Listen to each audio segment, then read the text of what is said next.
Excellent. So thank you very much for joining in.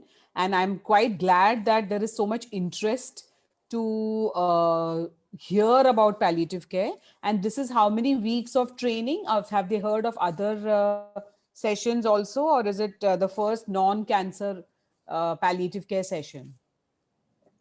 No, they have had I think more than 8 9 sessions.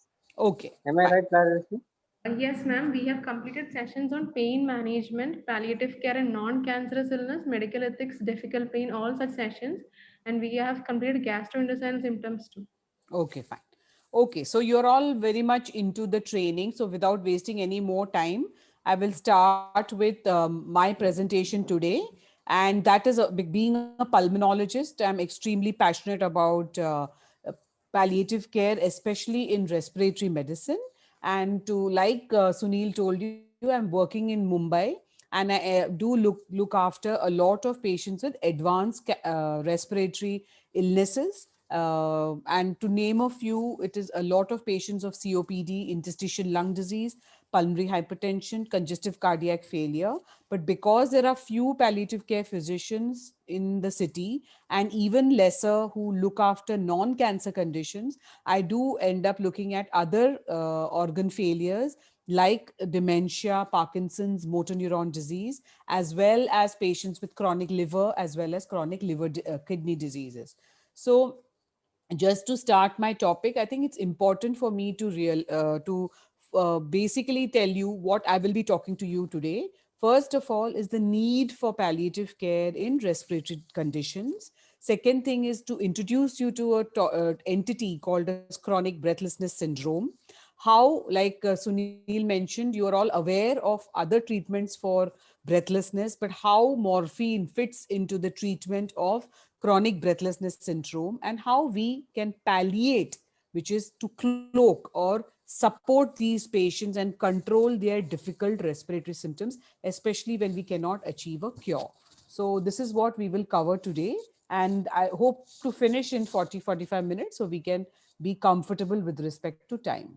So, to start with, this is a little outdated slide, but I think the newer percentage is out now, and which only shows that today in India, more and more people are affected by non-communicable diseases, and non-communicable diseases make a big chunk of the cause of death of India and among in India. And amongst the non-communicable diseases, if you have a look closely, it is mainly to do with respiratory conditions, lower respiratory tract infections, diabetes, cardiovascular conditions, as well as cerebrovascular conditions. So, if you see, a large chunk of Indians who are affected by non communicable diseases is high.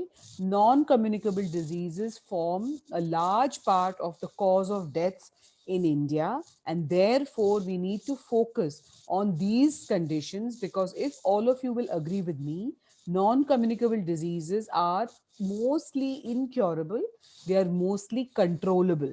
We cannot cure blood pressure, dyslipidemia, diabetes, cardiac conditions. What we do is offer lifestyle changes, and we offer medications to control, like how we do in respiratory conditions. So if you were to ask yourself, or let me pose a question to you, for example, of all the conditions that you treat, which are the patients you're actually managing to cure 100%? Please do put in the chat box. Sunil will keep an eye on the chat, but do think of all the organs: neurology, renal, hepatic, gastro, respiratory, cardiac. Think of which conditions in all these systems are you able to cure 100%. Avnish Khare has written that chronic conditions need holistic care and wellness approach. Absolutely. So, yes, you're very correct. Infectious diseases, yes, Geeta, very, very common conditions is infectious diseases, and therefore we are able to make these patients better, almost equal to their original quality and functionality of life. Yes, and certain surgical conditions like appendicitis, or say for example, you have an infected in part of the intestine, or some abscess, or so those kind of things. But if you think one third of the conditions we are able to cure, one third we are able to control, and one third is incurable. So if you sit to think of it, almost two-thirds of the conditions seen by medical professionals are not completely curable. Therefore, we need to focus on holistic care, and we also need to focus on something that we can offer these patients and family in order to reduce their health related suffering. Yes, somebody Dr. Sudha has also mentioned about nutritional deficiencies. Yes, these things can be cured, but there are many illnesses which either we control or which are incurable. And therefore, it is important to realize that what that patient particularly undergoes during his journey through diabetes, through blood pressure, through COPD, through interstitial lung disease is something which can be a roller coaster of emotions, not just physical, mental, psychological, and spiritual. And that's exactly what palliative care does. So, if you look at the statistics in India today, we have 18% of the world's population, but the 32% of the world's burden of chronic respiratory conditions. So, we have the one third of the global burden of respiratory diseases. So, it's a lot. Plus, to add to that, we now have COVID. So, COVID has just complicated the life of a pulmonary physician.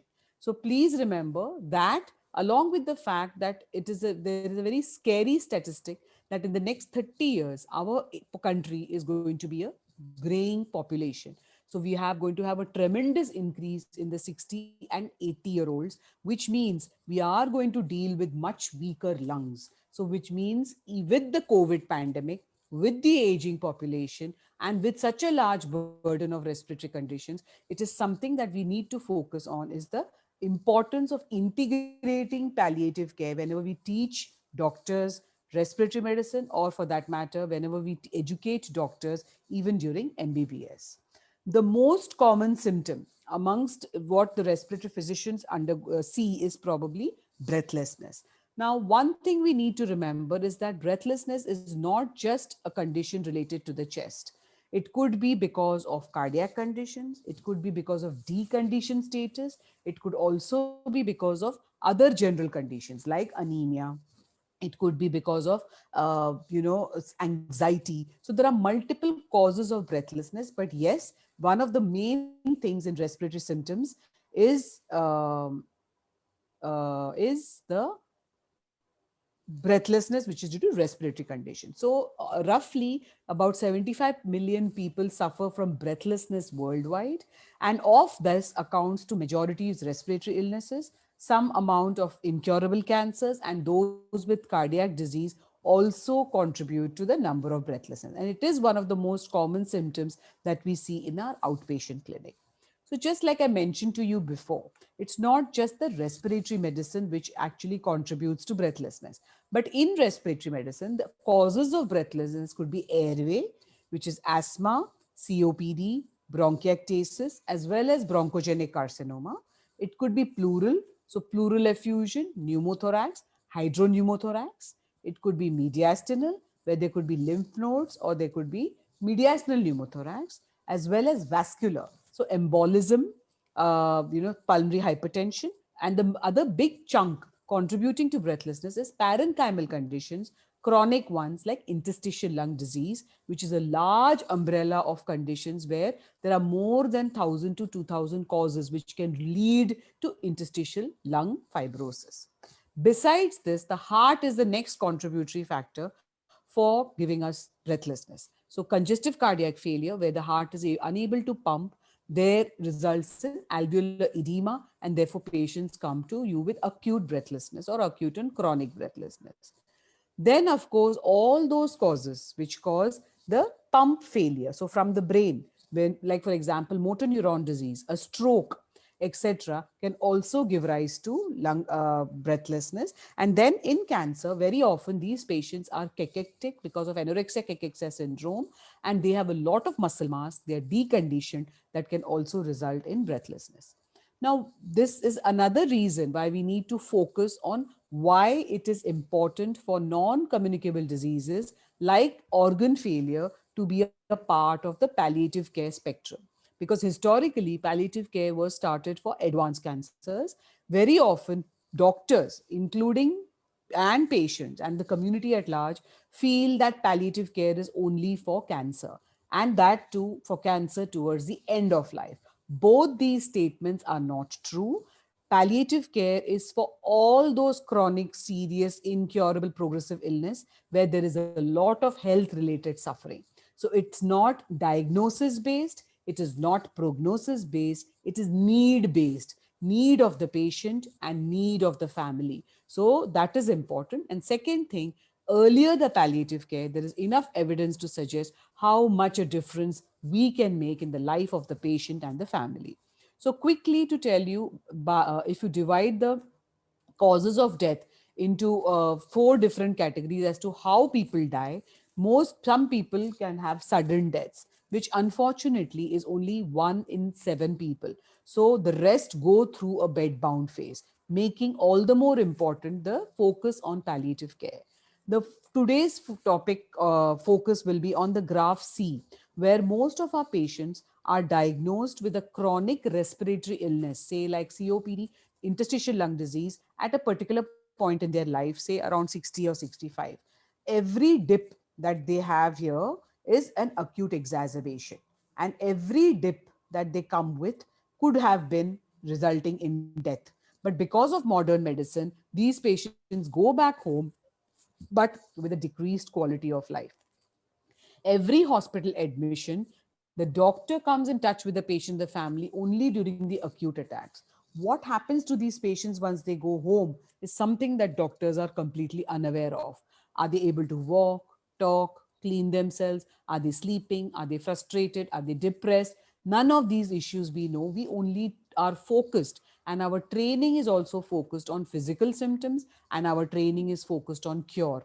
But what is important is to realize how these patients live such a prolonged period of life with a very high symptom burden, and each of these admissions, so their whole life is surrounded by doctors, it's surrounded by medicines, it's housebound, and most of our patients with chronic respiratory illnesses die a social death even before a physical one. So these patients are our focus for this afternoon's discussion, and most of our patients with organ failure fit into this. And there's a large amount of people in this country who are affected by this. And why is it important to talk about it? Because today in India, we do rank one of the 15 worst countries to die in.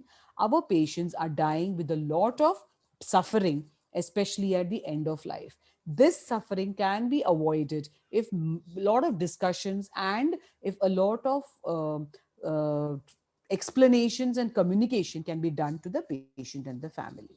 So coming back to breathlessness. So first part was to highlight the need for palliative care in respiratory conditions, the fact that these patients live a very prolonged period of life with high symptom burden. Patient and the family goes through a lot of physical, emotional, psychological, and spiritual distress and financial in certain big cities. And therefore, addressing all these issues is the main focus of palliative care. And therefore, it is very important to introduce palliative care at the right time in these patients. So, if everybody is clear on this, I will proceed to how we tackle with breathlessness. And if there's any question, please put it on the chat box. So when we come to talking of breathlessness, we have the different classifications of breathlessness. And what might that be? It is acute breathlessness, acute on chronic, and chronic. Acute is beyond the purview of palliative care because it is something that we don't know why it has happened and it's suddenly out of the blue. And obviously, we will take the patient to the casualty and ICU and do everything in the patient's best interest. Most of the patients we are talking about are those who have been diagnosed with a chronic respiratory illness and who are breathless every single day of their life. These patients can suddenly become worse, and that's called as acute and chronic breathlessness. To assess breathlessness, we have these various methods. The New York Heart Association is for cardiac conditions. The Modified Medical Research Council is for respiratory conditions. And then we have the BOG scale, which we use when we use to evaluate these patients of breathlessness. So this is just for your information. It's available on the web. And this presentation is also going to be shared by Pallium India. So, and with the Echo class, with the Echo platform. So, New York Heart Association describes it as class 1 to class 4 to see that fourth class is the worst grade of breathlessness. And in MMRC, which is the Modified Medical Research Council for breathlessness due to respiratory condition, these are grades and they start from grade 0 to grade 4, with grade 4 being the worst or the patient who is breathless on rest or very minimal activity. Okay, so whenever you have a patient of breathlessness, it is of course very, very important to take a detailed history and do a proper clinical examination. But there's some basic investigations need to be included, which is probably imaging, which is X-ray and HRCT, lung function test. I cannot undermine the importance of lung function test, which is probably not done as much as it should be done. It's very, very important to do the PFT with bronchodilator reversibility so that we know if it's a reversible airway condition and how much we can help the patient. Also, this lung function test must include arterial blood gas and a 6-minute walk test. A 6-minute walk test tells us how much the patient's oxygen is at baseline, which is rest, and how much does the oxygen change on walking. Normal people, you and me, the oxygen level increases on exercise. But in patients with interstitial lung disease, it falls, and therefore it's an indication to start long-term oxygen therapy. Besides this, it is important also to do cardiac evaluation like the 2D echo, which is obviously followed by an ECG. So this is a comprehensive investigation list for breathlessness. Once you think of a patient who's chronically breathless, we very often, because of our training, tend to focus on the physical symptoms. So whenever we follow up these patients with breathlessness, we almost always focus on, is the breathlessness better? Has it improved? Has it worsened? Is your cough better? Are you eating well? Are you sleeping well? But just imagine a patient who is breathless 24/7. If a patient is breathless for 24/7, day in and day out, imagine all that his mind is, the only thing that is overactive is his mind. So, therefore, these patients who are breathless every single day of their life, they have a lot of issues. And what may that be? That is, first of all, they're dependent on others for activities of daily living. They need help to go to the bathroom, for shower, to be taken to feed themselves, to change themselves. So that leads to a loss of role. Plus, they're isolated because they're not able to go out of the house. They're oxygen bound, they're homebound, they are very, very depressed, they're frustrated, and also have a constant anxiety factor. And they're always almost worried about death at any time. Whenever they get more breathless, they are more anxious. So, this is explained very beautifully in this model, which is called as a breathing, thinking, function model. So when we train ourselves to be chest physicians, we are only talked about breathing. We know that there is an increased work of breathing. We know the accessory muscles of respiration are increased. We know that the patient's respiratory rate is increased. But what actually happens to this patient? This patient's mind is overactive. He has all thoughts of doom and gloom. He's thinking of dying. He's getting more and more anxious. There's sense of panic. And because of that, and because of the breathlessness, this patient feels even more scared to start walking, because he says, if I do this much, I get breathless. So let me not do that much. So patient becomes more and more and more sedentary, and therefore he also gets more and more bed bound with the loss of muscle function, because if you don't use your muscles, you lose your muscles. So that sets in the deconditioning. This results in further worsening of breathlessness because now he's not even used to walking those 5 steps. So this patient of ours is caught in this vicious cycle of, first of all, being breathless, then being anxious, then doing less. And because of that, he's more breathless, more anxious, does even less. So we in palliative care look at these patients of chronic breathlessness and help them by a multidisciplinary approach. So it's very important when you're talking to a patient of chronic breathlessness to explore these fears. Are you worried about something? Are you anxious? Is there something that is bothering you? How much are you able to walk? What is it that you're not able to do? How has breathlessness affected your life? So there are certain questions which actually will bring so many different things that the patient is thinking about, but we are not trained to ask that. And even if we ask, we don't know what else to do for the patient. So here today you will learn what else you can do for these patients. Any questions, Sunil? No, no, I don't see any Okay. that question. Okay, so coming to this comes for this is the time for me to introduce you to this syndrome called as chronic breathlessness syndrome, which was actually published by after international Delphi concluded. So what is important for you to remember is chronic breathlessness syndrome is an entity when patients are breathless 24/7, 365 days a year, despite being on optimum medical treatment for their underlying condition, which is COPD, ILD, cardiac failure, whatever that may be. Patient is already on the maximum treatment for that and still continues to feel breathless. This breathlessness actually affects his activities of daily living, affects him adversely psychosocially. And therefore, these are the patients who actually need the help and support of palliative care physicians. So, what can we do for these patients? A lot can be done, which is non pharmacological. So, starting with, of course, exploring the patient's values, fears, anxiety. What is it that's bothering you? Are you worried about something? Are you coping? Is your family coping with your condition? Second thing is positioning. Certain people feel better propped up, certain people feel better with hunched up, right lateral, left lateral. It's important for the patient to be in a open space, open air, next to a window. Pre-COVID era, we also spoke about fan blowing on the face. For COVID patients, we do not recommend that fan blowing because it can spread aerosols.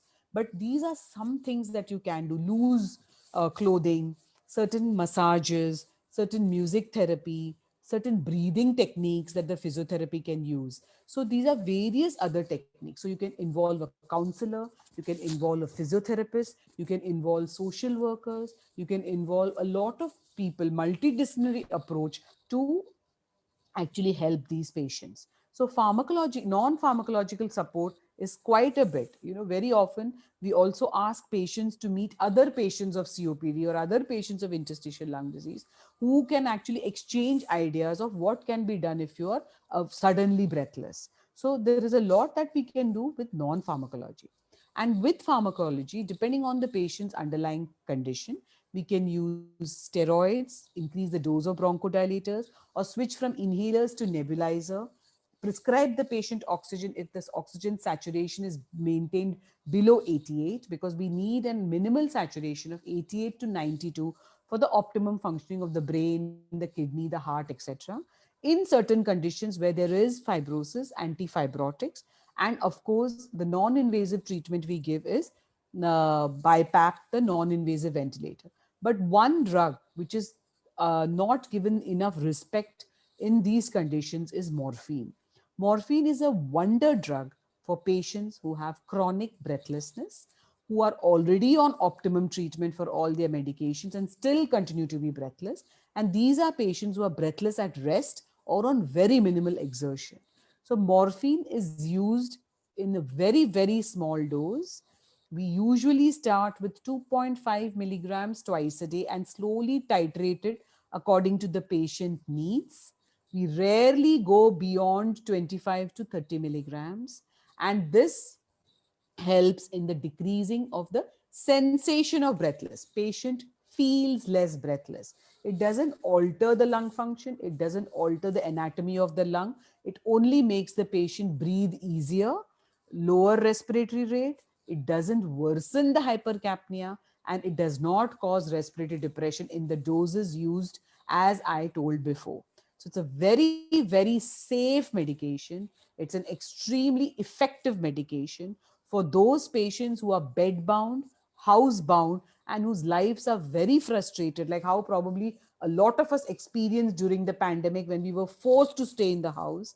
These patients with a low dose morphine can actually manage to do small things. So there are patients of mine who come back and tell me, thank you today I went to the toilet on my own, even if it was once, but I managed to do it on my own. Or I went to the dining table and had a meal with the rest of my family. Or I was managed, I was able to sit on the wheelchair, go down and at least go and talk to my friends for a few minutes without coughing or without being breathless.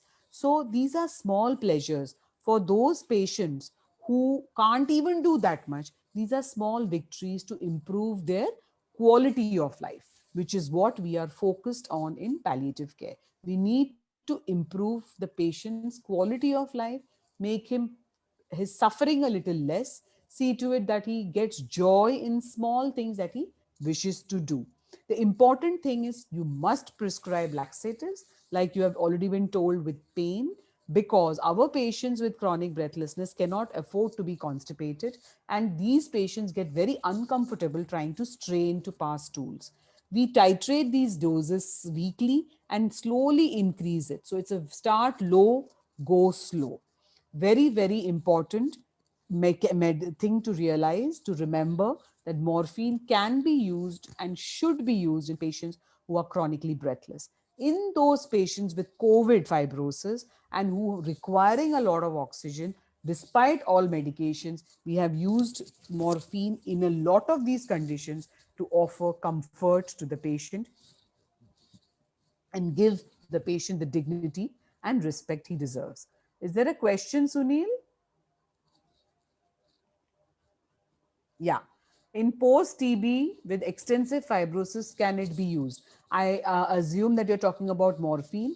Yes. So, if what I'm trying to tell you is, please, you have to identify your patients who are chronically breathless. So, if the breathlessness, the cause could be anything, it can be post TB, it can be COPD, it can be COVID. The point is that you are already given the patient optimum treatment for the underlying pathophysiology. And when the patient continues to be breathless, please do start a very, very tiny dose of morphine and see the difference, because morphine also cuts the anxiety.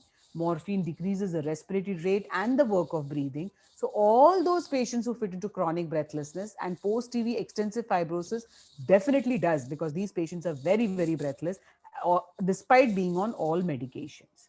So this is just a simple flowchart to think about how to start the morphine and the various ways that you can give There is morphine. there Yeah, is one question. yeah. Are there any contraindications?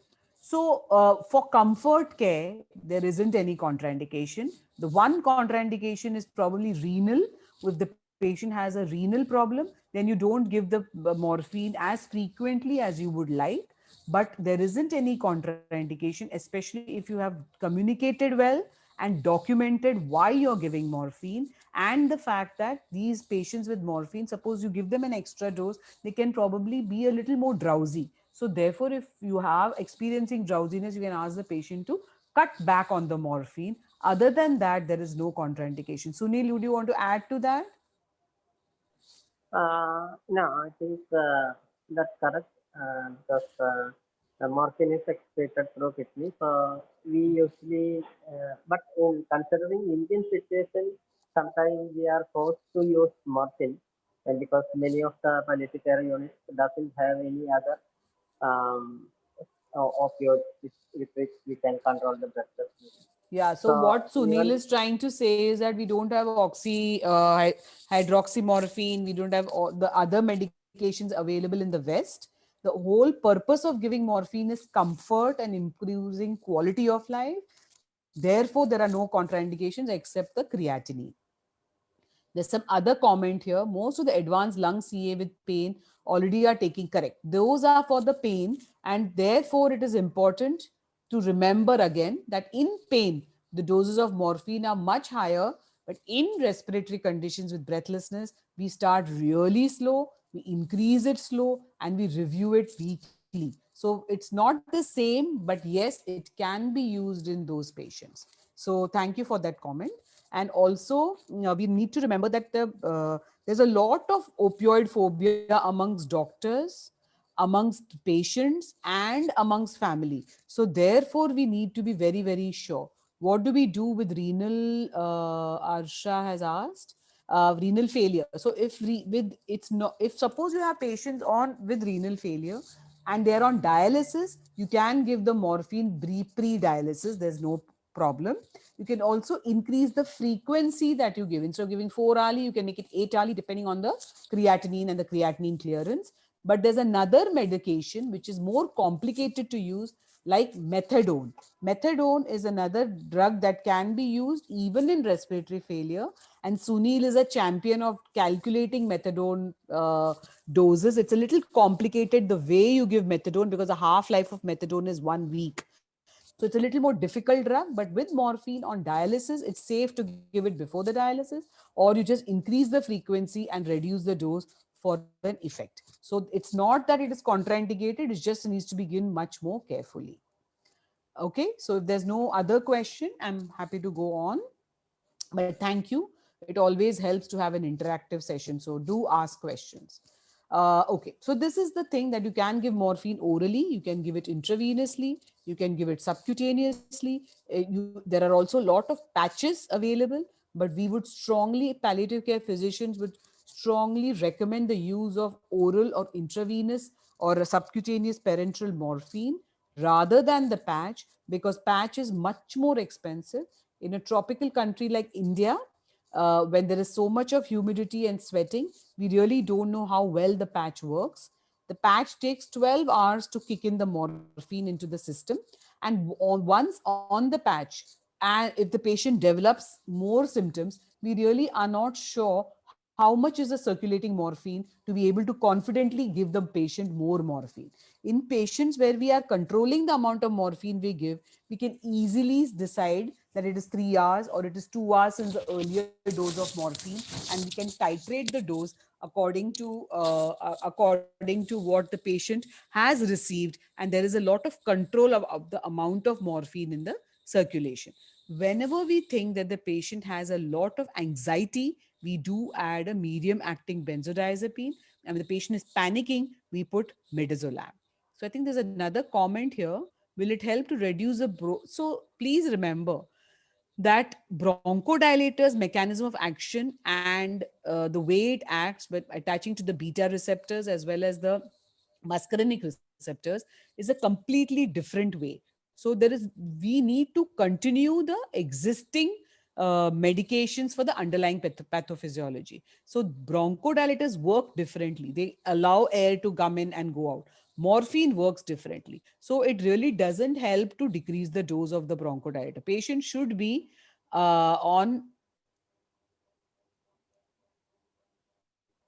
Yeah, Sunil, I meant the buprenorphine, the artificial patches, transdermal patches available, the fentanyl patches which are available, which a lot of people keep asking about for patients with breathlessness. And we must use it with caution. It's not a good idea to use it as freely as the pharma industry would like us to use it. Okay. So, like I said, there's a lot of phobia. People think that they're going to die if they've been given morphine. People think, why are you giving me morphine? I've not got pain, or I've not got cancer to take morphine. So, please remember that we need to get rid of these myths about morphine, and we need to learn about the pharmacodynamics of morphine so that we are comfortable prescribing it. And if you see the results of morphine on patients who are so breathless, it really means a world to them. It makes a world of difference because their demand and their need is so little, and morphine really helps them improve their quality of life. So it's a wonder drug, and there is enough evidence to suggest that it is causes good improvement in quality of life, does not cause respiratory depression, and does not cause the carbon dioxide to rise. So, especially in those patients of terminal breathlessness. For example, today I've just come from an ICU seeing an 84-year-old patient with post COVID. So he's had COVID, he's got had bilateral pneumonia, which has now healed by fibrosis, but unfortunately, he's still requiring 100% oxygen, not maintaining his saturation, restless. Obviously, the family is restless, patient is tachypnic. So, for such patients, when there's distressing symptoms, we use a continuous infusion of morphine as well as midazolam, and we usually give it subcutaneous, which is the preferred route in palliative medicine, which causes least pain. over 24 hours so that the patient is comfortable. But what is very, very important is to explain to the family what you are doing, why you're doing it, and take their signature, because patient is not responsive once we start the patient on morphine and midazolam. He remains sedated and he transitions or enters ends life in a very peaceful manner in his sleep. So it's very important to aggressively assess the patient, explain to the family, document it, get their signature before you use this kind of a 24-hour infusion, because it is important for them to realize that this act of giving them this 24-hour infusion is to give them comfort. It is in their best interest, and it also helps them transition smoothly. So it's very important that in terminal breathlessness, we do use morphine. Many anesthetists almost always, I think, have ICUs where they use fentanyl. But I think in terminal breathlessness, morphine and midazolam combination helps a lot. So this is something that we call as palliative sedation, which is basically aggressive treatment of terminal breathlessness. So there are some palliative care physicians who don't want to talk about palliative. They just say that you need to control symptoms aggressively towards end of life to maintain a good quality of life till death. So it's not to hasten death. The intent is comfort care. The intent is only in the patient's best interest. So there's a question from Radha. Any model palliative assessment form or consent form?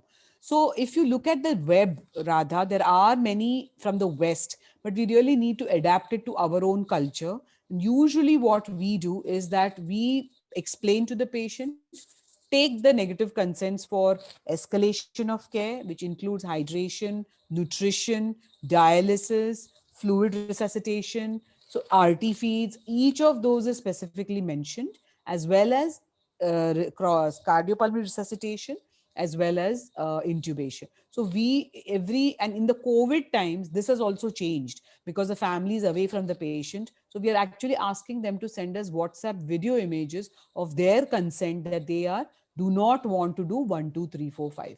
So things are changing. Yes, I think we should have a regular consent form for all hospitals, but it is different in different regions and different countries. Therefore, I think what is important is to spend effective time with the patient's family, communicate with them, and get your necessary signatures before you embark on any such, because very often the family can also say, you gave us this medicine and the patient died. But that's not the point. The patient was to die anyway. You just made the journey more comfortable. So any more questions? Can I go on? Because a Yeah, lot there are of no questions. patients with breathlessness also have secretions, and very often I'm sure you have seen people who do suction, and very often patients with stroke etc are sent home by giving suction. So this is something which is extremely cruel, and it can be very painful for the patient, and there's a lot of ulceration etc in the pharyngeal walls. So therefore another good way of palliating these secretions is to decrease the secretions by using hyoscine or glycopyrrolate in the dose of 2 to 4, zero point 0.2 to zero point 0.4, 20 to 40 micrograms. Again, we can give it subcutaneously. We watch for over dehydration, but it works very well to decrease the secretions, thereby avoiding suction. So please remember, there are medications, and this is the beauty of palliative care, how pharmacotherapy can be adjusted in such a way that it helps patients in certain manner where harsher techniques can be avoided.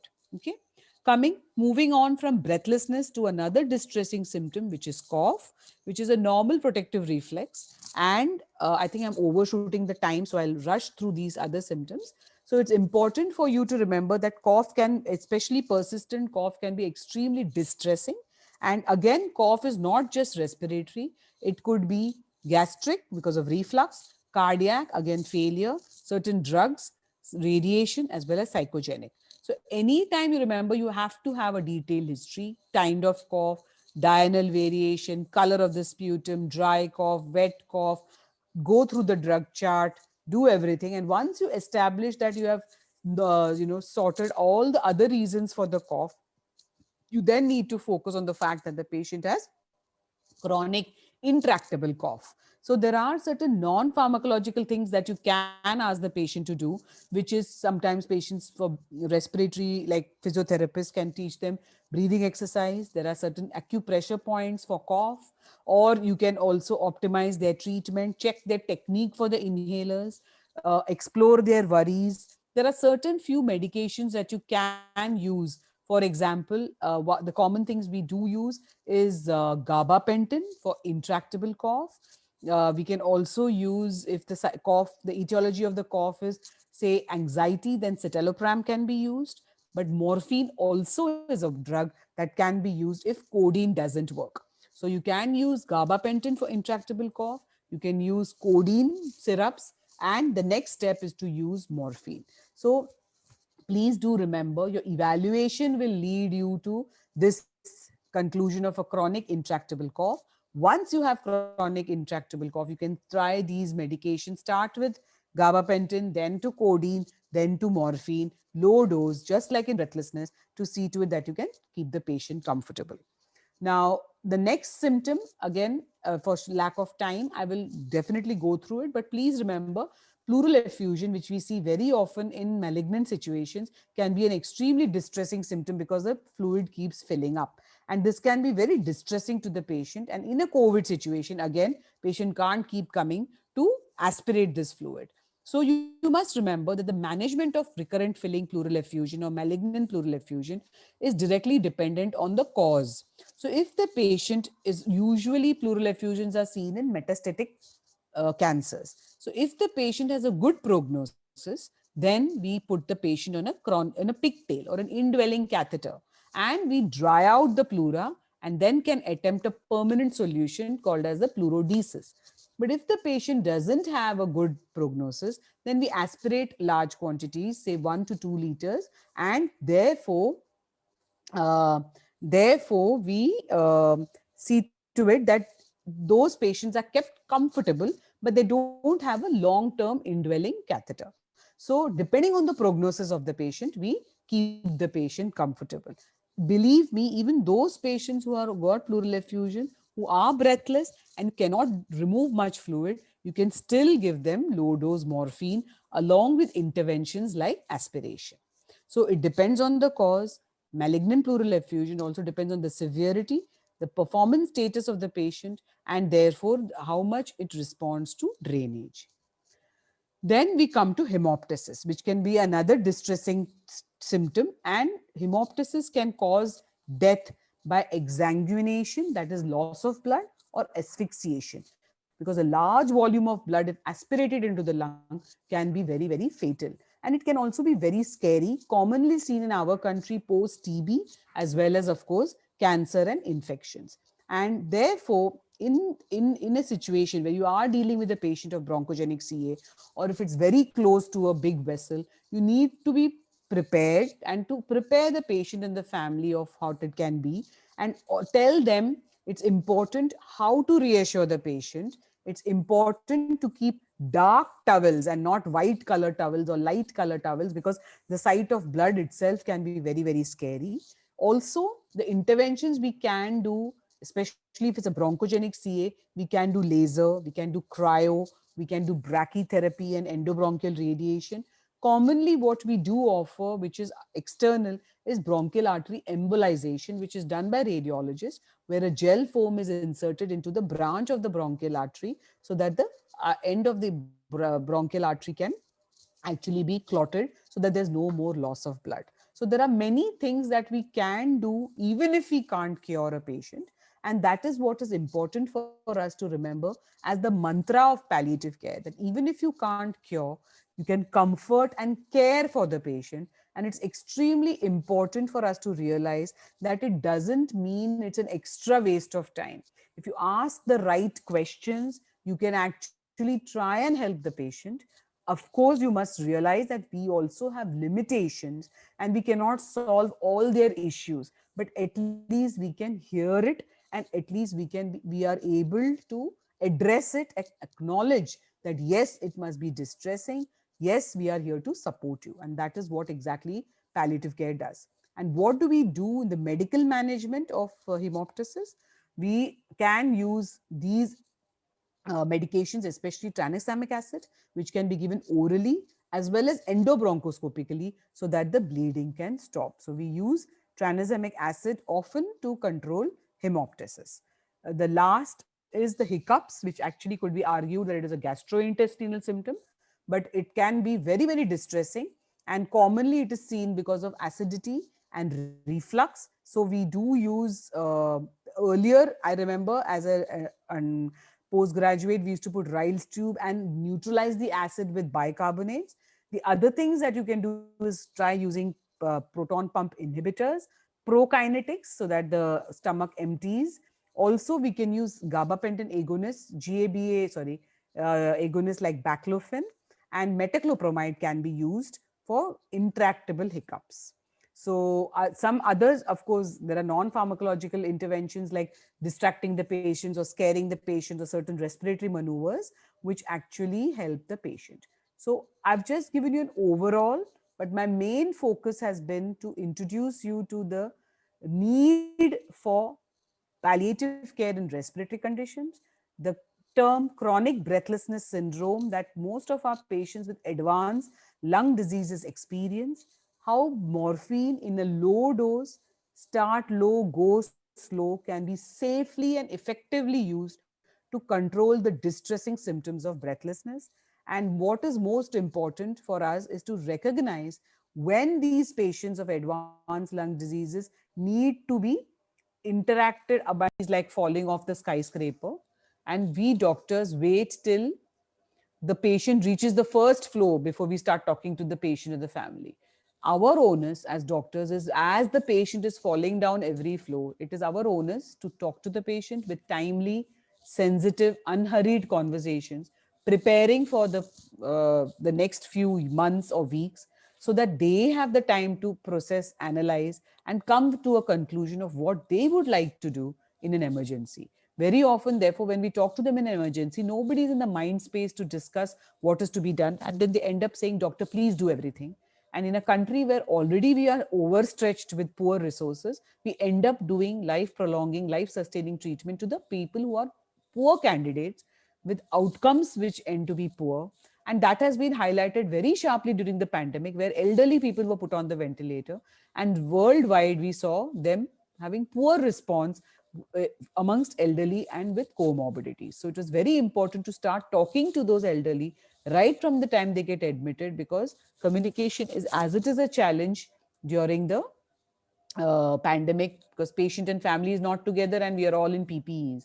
So it's very important to realize the need to recognize palliative care in all specialities, the need to identify that the patient is not just COPD, ILD, but a human being with emotions and feelings, and important to communicate and document what our patients would like and how we would like to be treated. Because remember, tomorrow we are going to be patients. Therefore, we need to give what we want to get. We need to spread this information, and we need more and more people trained in palliative care. So in future, when I need it, I know whom to approach.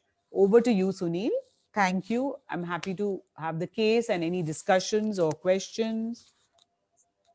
Thank you, madam. The session is open for discussion, and you can ask anything about this, because she's an expert in pulmonology and has been in palliative care for a few years.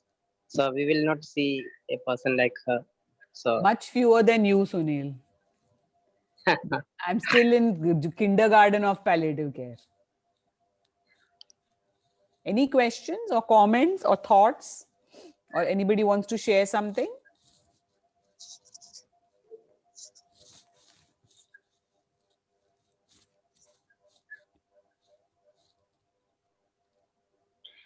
madam, in COPDs, why we should use long-acting bronchodilators?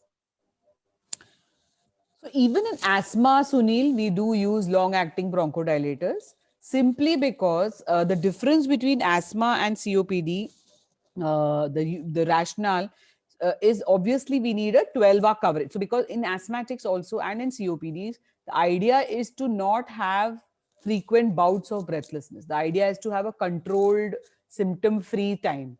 And therefore, we need the patient to be on a 12-hour long-acting bronchodilators. In COPD, the difference is we mix beta-2 along with the muscarinic receptors like tiotropium or ipratropium, because as you grow old, so above the age of 60, the number and sensitivity of beta-2 agonists falls in the airways of the lungs. So if there are fewer beta-2 agonists, there is fewer receptors for medications like asthalin or formoterol or salmeterol to attach. So we combine it with tiotropium and ipratropium so that the muscarinic receptors are the ones which cause the bronchodilation. So you have some effect by beta-2, larger effect by muscarinic in COPDs. While in asthmatics, because they're relatively younger, the number of beta-2 is very high. So we use purely beta-2 and we use muscarinic only in elderly asthmatics and not for all asthmatics. Thank you, madam. Anybody has any questions?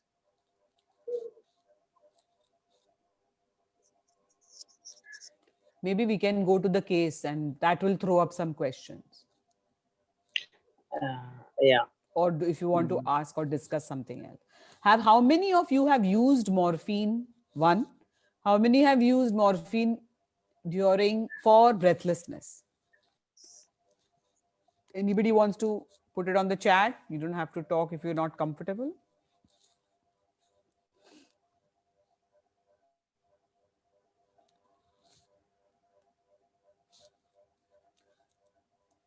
No response. Can we go on to the case? Is Dr. Namrata ready? Yeah. I don't think we can move on to the patient story. Dr. Namrata? Yeah, can you hear me? Yeah, I think there is some echo. Okay. Still echo, sir? I'm on Bluetooth. You can present. You can start. Can you hear me? Yes. Okay. I'm. Good afternoon, everyone. Thank you, ma'am. That was very wonderful presentation. I'll be presenting patient patient story from the COVID patient. Next slide. So my patient is a 42-year-old male. He was diagnosed with COVID-19 severe acute respiratory illness and bilateral lower lobe pulmonary fibrosis with the left facial consolidation. Next, please. His presenting complaints is he has a breathlessness at rest and he's on continuous oxygen support via non-rebreathing mask. He has anxiety episodes on and off, which worsens his breathlessness. Next slide. History of presenting illness. Patient was referred to our hospital from Pithoragarh for symptoms of fever, cough, and breathlessness for 7 days. So he tested positive on 2nd December. When patient was on 10 to 15 liters of oxygen on NRRM mask. He tested positive on 2nd of December 2020. Then he got admitted in our ICU, COVID ICU, and was on continuous oxygen support via non-invasive ventilation. He was shifted to non-COVID ICU after he tested negative on 20th December. Now he is on continuous oxygen support via NRRM. Patient does not have any other comorbidities. Next slide. On examination, patient is dyspneic at rest. Dyspneic at rest, and that also on oxygen also he is dyspneic. Room air saturation is 60%, and on with NRRM, his room air saturation is 94%. Systemic examination, cardiovascular system and CNS systems normal, and respiratory rate is 28 per minute on oxygen with few basal crepitations. Next slide.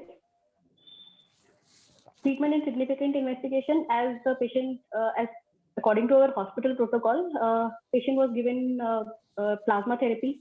MDI, Budecort, and Levolin was also started. Intravenous antibiotics, injection enoxaparin, injection dexamethasone, all according to our hospital policies.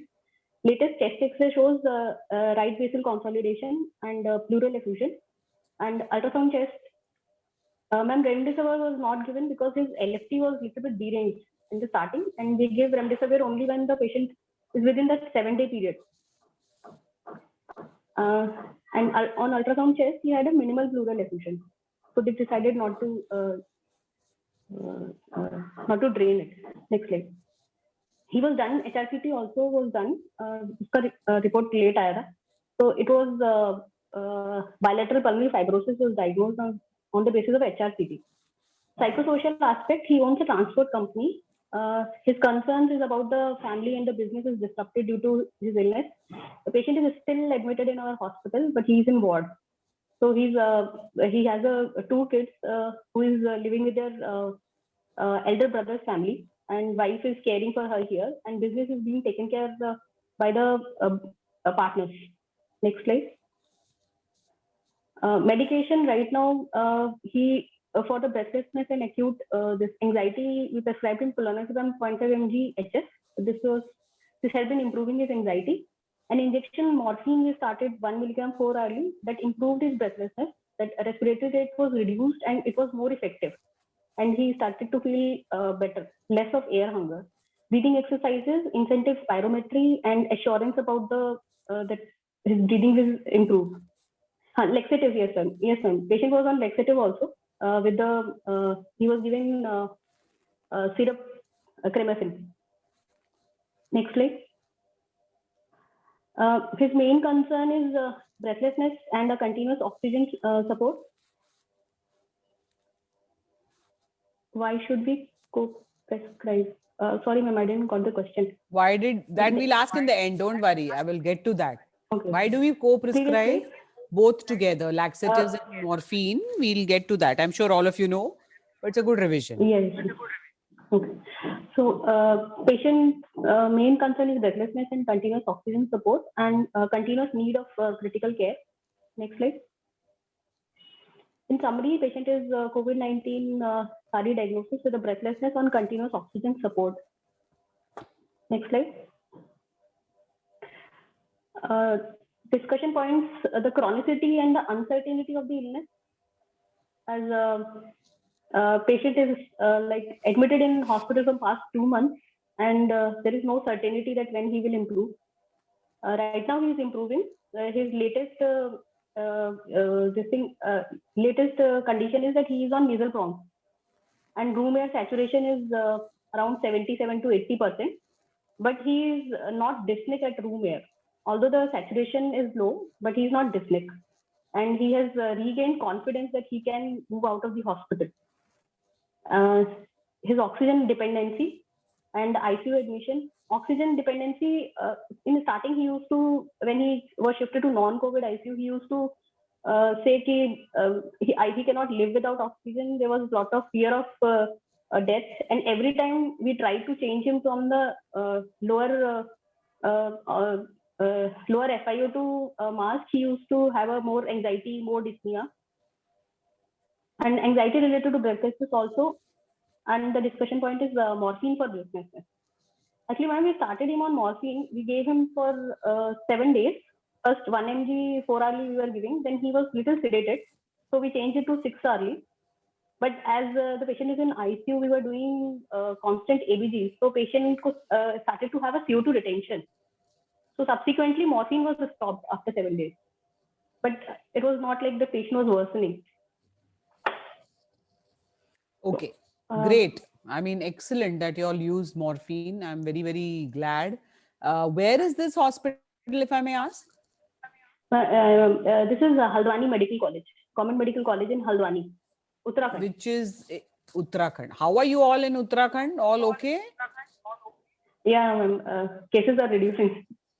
No, also this mad glacier burst that happened, you all have to be, please be safe. That was only for like few hours only, and it was on the other side. Quite scary though. So very interesting case and excellent case. It brings out a lot of things which is palliative care approach. First of all, you all tell me if you can stop sharing, and if people want to answer on the chat, tell me what are all the issues you faced with this patient, because starting from his age, He was a young patient. He was in obviously separated from his family. He saw everybody in PP in the COVID ICU. What all Yes, must ma'am. be going on in his head? And how did you all manage to keep the communication on with the family? Was that an Ma'am, issue? in COVID ICU, when the family was not able to see him, this was issue. So we used to have let him have a video chat, so he could feel Yes. better. In COVID Can ICU, you he was even think of all that the patient was going through? yeah, yes, ma'am. Imagine what all the patient was going through. Why I'm asking you this is as a regular doctor in the ICU and as how we are trained. We are never trained to think about all these things. You understand?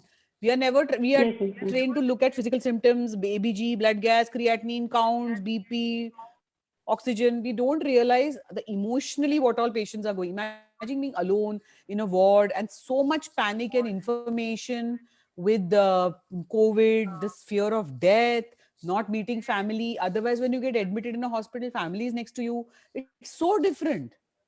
So there's so many things going on in the patient's mind. Plus this whole fear, ki what is going to happen to me? Am I going to have I given COVID to the rest of my family? Is my family in other hospital?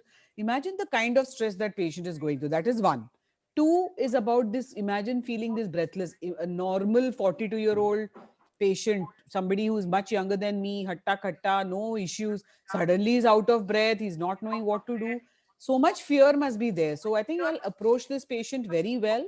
This kind of patients, we've been running this Pali COVID training in the context of COVID-19 through Pallium India and Pali COVID Kerala Task Force. This is exactly what we try to do. Is important is to recognize that this patient is not just the COVID positive, but is emotional, psychological, fear of death. There's so much going on in the patient's mind. There's so much going on in the family's mind. What if he had not improved on the vent? What if he had not improved? Imagine the breaking of the bad news, the fact that this patient is not going to improve. Thankfully, we have seen patients who have improved after, especially in the next 8 or 10 weeks, the fibrosis does decrease. But this is not the case for all patients with COVID.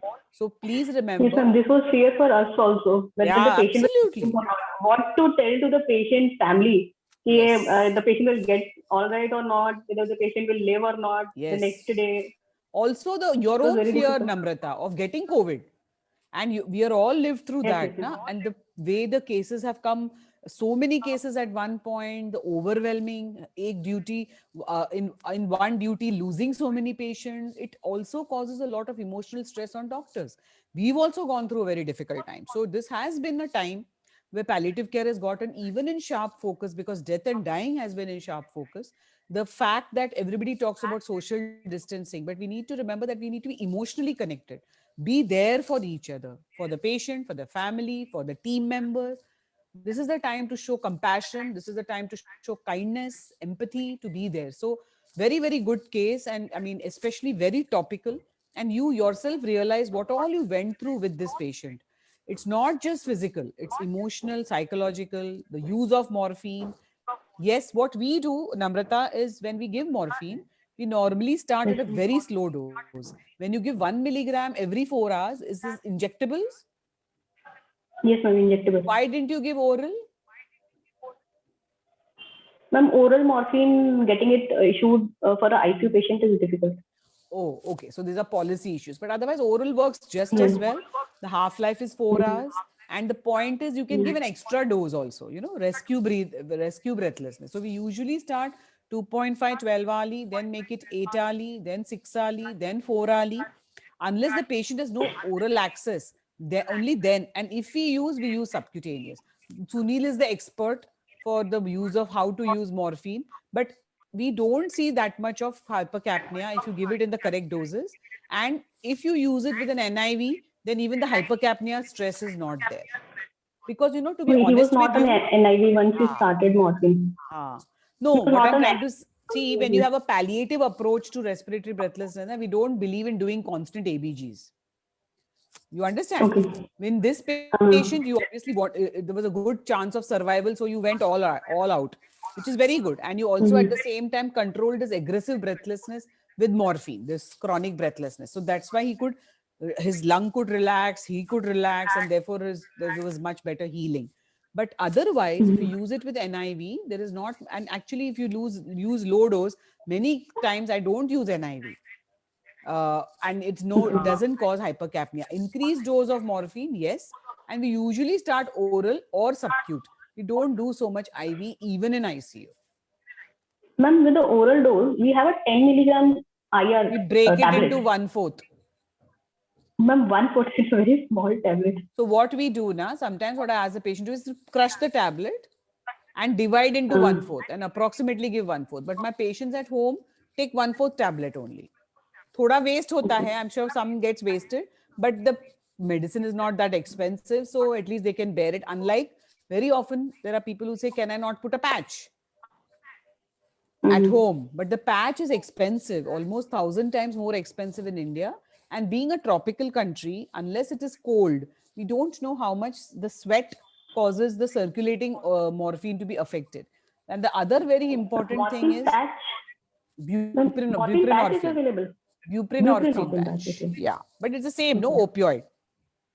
Yes, sir. And pharma companies have driven that so much that people are aware of the patch before the tablet. Yes. So third thing Pharma is companies also when you put a patch and the patient gets breakthrough pain or breakthrough breathlessness, you are not confident of the amount of circulating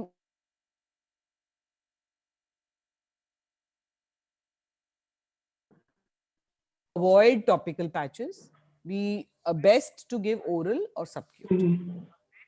But very good presentation. I'm glad this patient is going home or already home. Ma'am, I have one more question, ma'am. Whether this now the patient is having room air saturation of 77%. Oh, Patient is comfortable, ah. but patient is comfortable on 77%. That's But not life sustainable. Though, can we discharge this patient? 77 is dangerous because Not life sustainable. 77, huh? I mean, it goes from 85, 70, 77 to 85.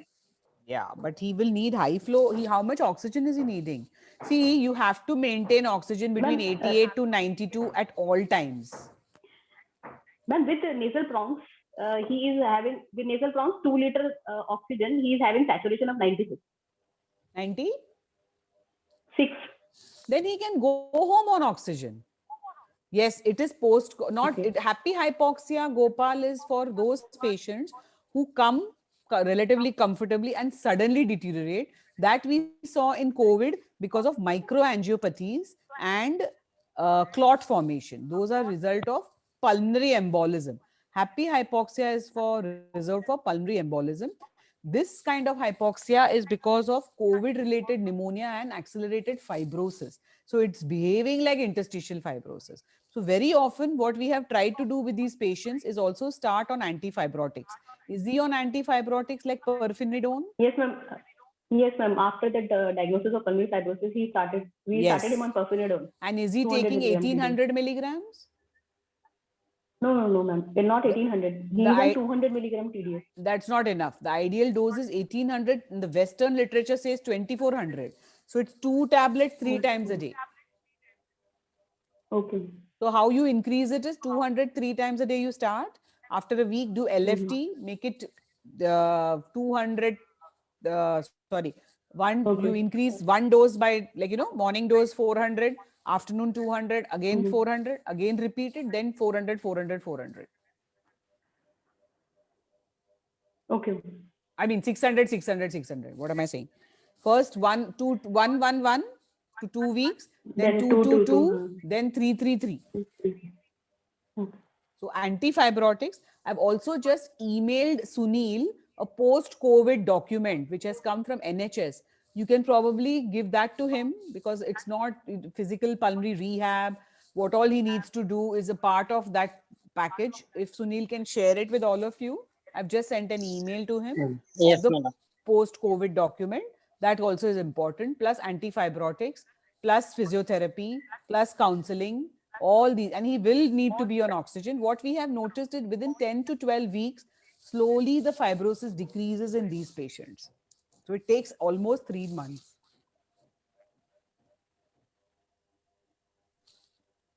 So he should go home on oxygen. Yes. Okay. Till now he is in ward only. He doesn't Yeah. want to leave the hospital. Yeah, he must be scared. He is scared. Yeah. So you have to address that also. The counseling has to be there. Do you have counselors in your this thing? No, ma'am, we only do the counseling. Okay. But you might be getting professional counselors if you can afford. Ma'am, it's difficult in this part of the. Okay, but on online? I have no idea about online counseling. Okay, I can send you a link again. I can send it to Sunil. There are people Okay. in Bombay who are happy to do online free. Okay. So if I send it to Okay, you, thank maybe you. you can help Yes. the patient. Yes, yes. That I'm sending it to Yeah, yeah, Sunil by Yes, WhatsApp. please, ma'am. Because aajkal to everything Okay, is thank you, ma'am. internet. Yeah. Okay, okay. Thank you, ma'am. Yeah.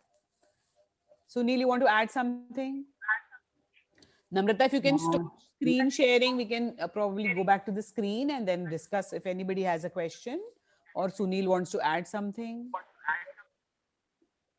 Anybody has any comments or questions? Madam, I'm Dr. Kevin. Yes.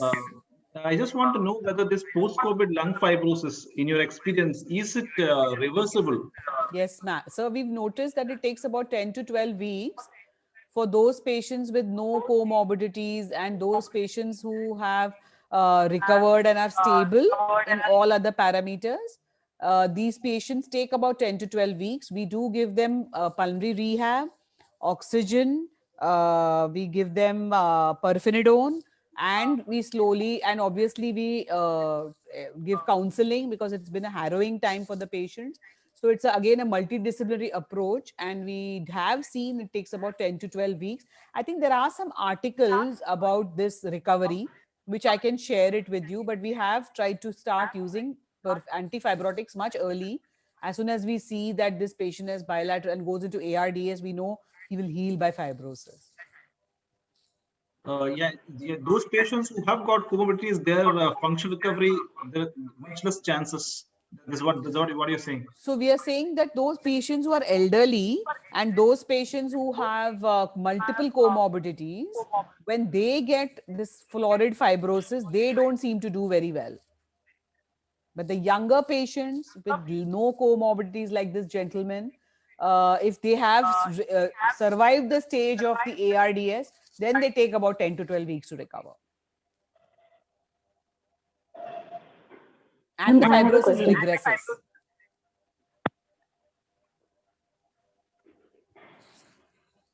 Ma'am, I have a question. Dexamethasone, the steroids we started in the COVID time. Yes. How long can we continue it? So ideally, dexamethasone has been directly related with survival. So dexamethasone, what it actually addresses is a cytokine storm in COVID. Like it addresses all the immune response in ARDS. So where because of the cytokine storm, that was causing the death of people. Yes. So dexamethasone given decreases the cytokine immune response. Therefore, the lung damage is less. So ideally, you should give it till the patient is tided over that crisis. And it's fine to slowly taper it off. Because dexamethasone is directly linked with survival. For respiratory issue like breathlessness or like we give treatment for COPD or something, it is not required. No. It's you should give it only in the acute phase. Only in the acute phase. Yes, and taper it off. Okay, thank you.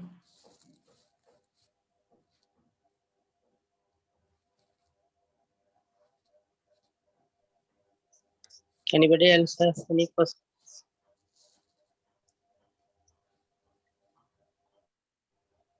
Sunil, you can share that post-COVID document with them. Madam. Yeah.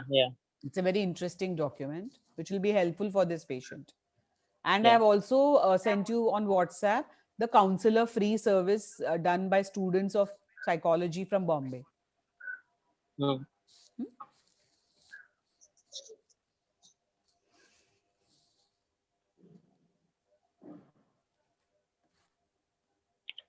Madam, what is the role of benzodiazepines in case of breathlessness? So I think we really reserve it for those patients who are breathless, chronically breathless. Despite being on morphine, when we see that they are anxious and their respiratory rate is still high, then we definitely use benzodiazepines. And in terminal breathlessness has a big role where we give it, with morphine, and sometimes with haloperidol if the patient is irritated, agitated. So we can use benzodiazepines when the patient is continues to be breathless, or we notice that anxiety is a cause. That's when we use it.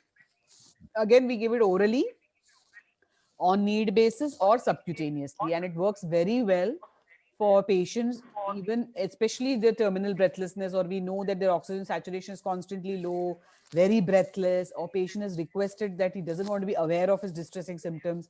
That's the time we use benzodiazepines. Okay. So benzodiazepines can also be given sublingually, Oh which yes. will act faster compared to oral route. So in case of any panic attacks, then you can give lorazepam or clonazepam sublingually. Lorazepam usually zero point 0.5 to zero point 0.5 milligram to 2 milligram sublingually, and clonazepam 0.25 to maybe 1 milligram.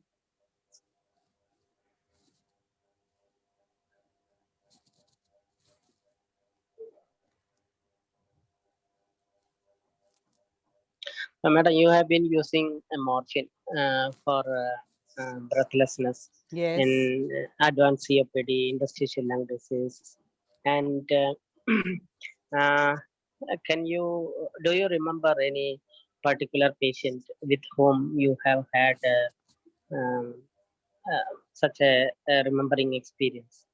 So I think, Sunil, to be honest with you, I can share experiences where patient hated it and where patient loved it also. Mm-hmm. To one of my patients stopped taking morphine because of the constipation. So this was an Mm-hmm. elderly gentleman with interstitial lung disease who was not at all convinced of the use of morphine. And when I started the morphine, I did start him on the laxative, but he stuck to that dose. He did not Mm-hmm. increase it depending on his symptom. And it was my mistake that I didn't tell them that they need to titrate according to opening of bowels. If they don't open, they should increase. So he stopped taking the morphine totally. He stopped taking the morphine because he said that is causing me discomfort. And unfortunately, by the time I reached out to the patient, he was so bad that I think his also the faith and belief in me was not very good because of the side effect he suffered. Which is why I think it's a learning lesson for me that when I prescribe morphine, I tell them how important it is to take the laxative, not wait for constipation, because morphine will cause constipation, and therefore we must, and also give them the speech about how they can increase the diet, drink lots of water, and all of that along with the stimulant laxative. Otherwise, patients just suffer, and it is such an avoidable thing to suffer. But the what is satisfying is that most of my patients who are otherwise on low dose morphine for chronic breathlessness do so well that I think I have told you this experience before, where I had a 42-year-old lady with connective tissue disease and interstitial lung disease, and she first came to me on a wheelchair, breathless, looking haggard, not slept. And slowly, in the next 1 year, I could see the change in her, the way she looks. She used to take effort to dress herself up.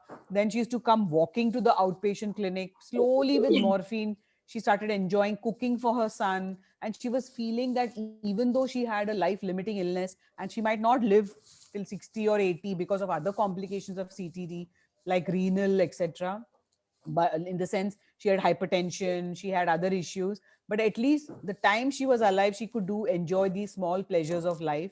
And she actually died during the pandemic, not because of COVID. And her husband was extremely thankful that even if she lived for 18 months after I started the morphine, at least she was living happily, she was smiling, she was wanting to dress up and wanting to do some things for the family. So I think in a context where there is no cure, these medications really help in improving the quality of life, because quantity of life is something which is not in your or my hands, Sunil, but we really need to focus on something like this, because these are small pleasures of life which only when you experience it you realize how important it is.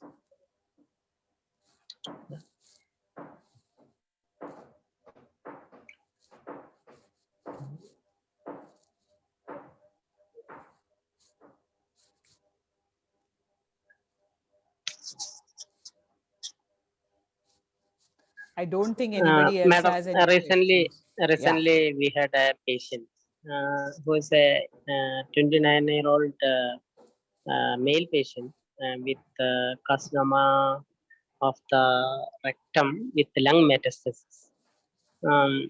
The main problem uh, when he was brought here was breathlessness, and he had actually wrong eye, and he was on.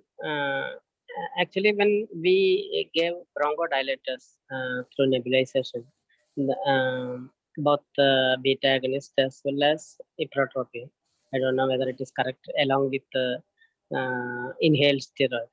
Then that wrong eye was still persisting. But when steroids was given systemically, reduced the wrong eye. Uh, so is it due to some compression or is it I'm due to not the sure. bronchitis? So actually, I think what happens when a patient is so breathless and his airways are so tight. I'm not sure how much inhaler actually goes in. So you could have also given inhaled steroids to see before giving the intravenous or parenteral steroids. See, anyway, steroids are used as a mainstay intravenously in an acute attack when patient comes to the casualty. If there's a tight known asthmatic comes with a severe attack, we give intravenous hydrocortisone. There is, or even methylprednisolone. Even we give pulse doses of methylprednisolone in interstitial lung disease acute exacerbation. But the point is, in such patients when they have very severe airway spasm, giving via inhaler may be much less dose. Plus the technique of taking in, holding the breath, all those things also must not be doing well. So the technique also must be wrong to cause an effect. So best thing to do before giving intravenous is to give inhaled bronchodilators. I mean, inhaled steroids. You get Budecort as well as Foracort respules. Yeah, That we would have gave also made the difference. nebulized the Budecort, Okay, but you. I that thought you. did not help. So then maybe if it's a very severe spasm, injectables will help because it really does cause the inflammation. It's not a blockage. It is basically a steroid. Is a very potent anti-inflammatory. And what is the mechanism of bronchospasm is the inflammation inside the mucosa. And that's why an intravenous steroid will really benefit because it goes immediately and gives you immediate action. And now he needs intravenous steroids. Without that, That could be dependency more than anything. otherwise that wrong eye comes again. So we could do a lung function test. We could do check what all inhalers he's taking, how he's taking, and maybe put him on low dose oral steroids. So this Hmm. is an entity called a steroid dependent asthma Hmm. or steroid dependent hyperactive disease, airway active disease. So we need to assess these patients. We then give them, we maintain them on oral steroids for a long time and then slowly taper it off. Hmm.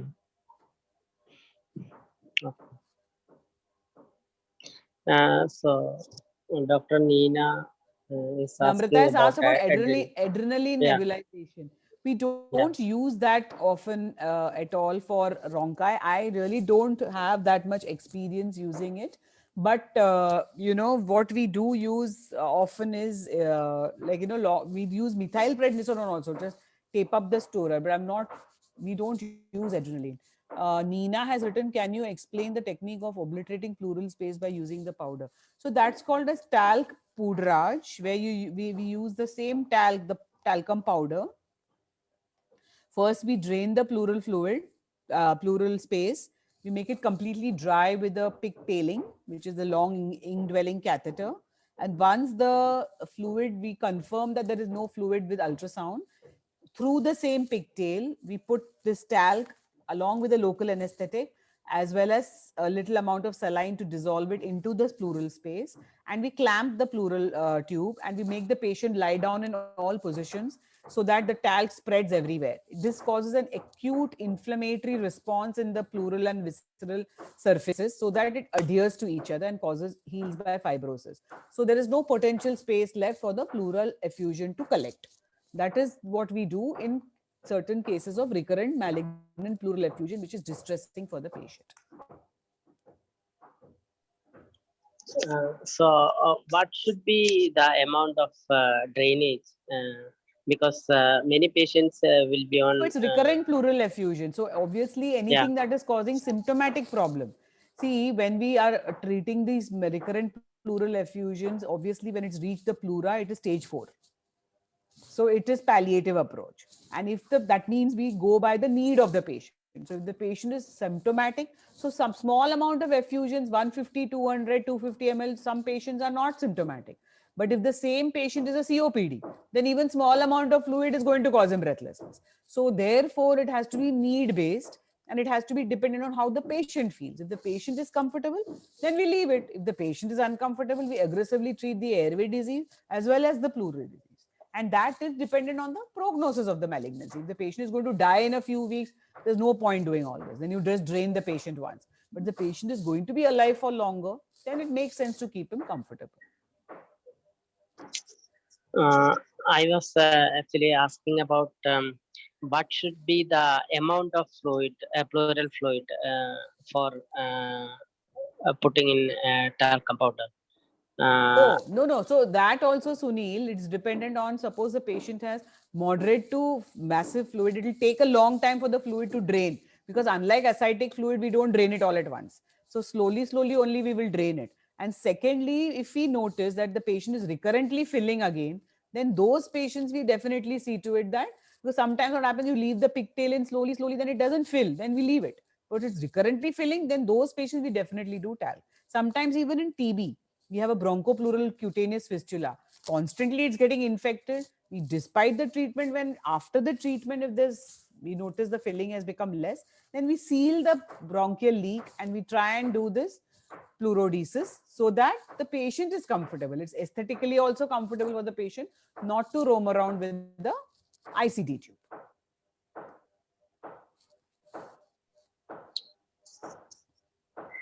Anybody else has any more questions?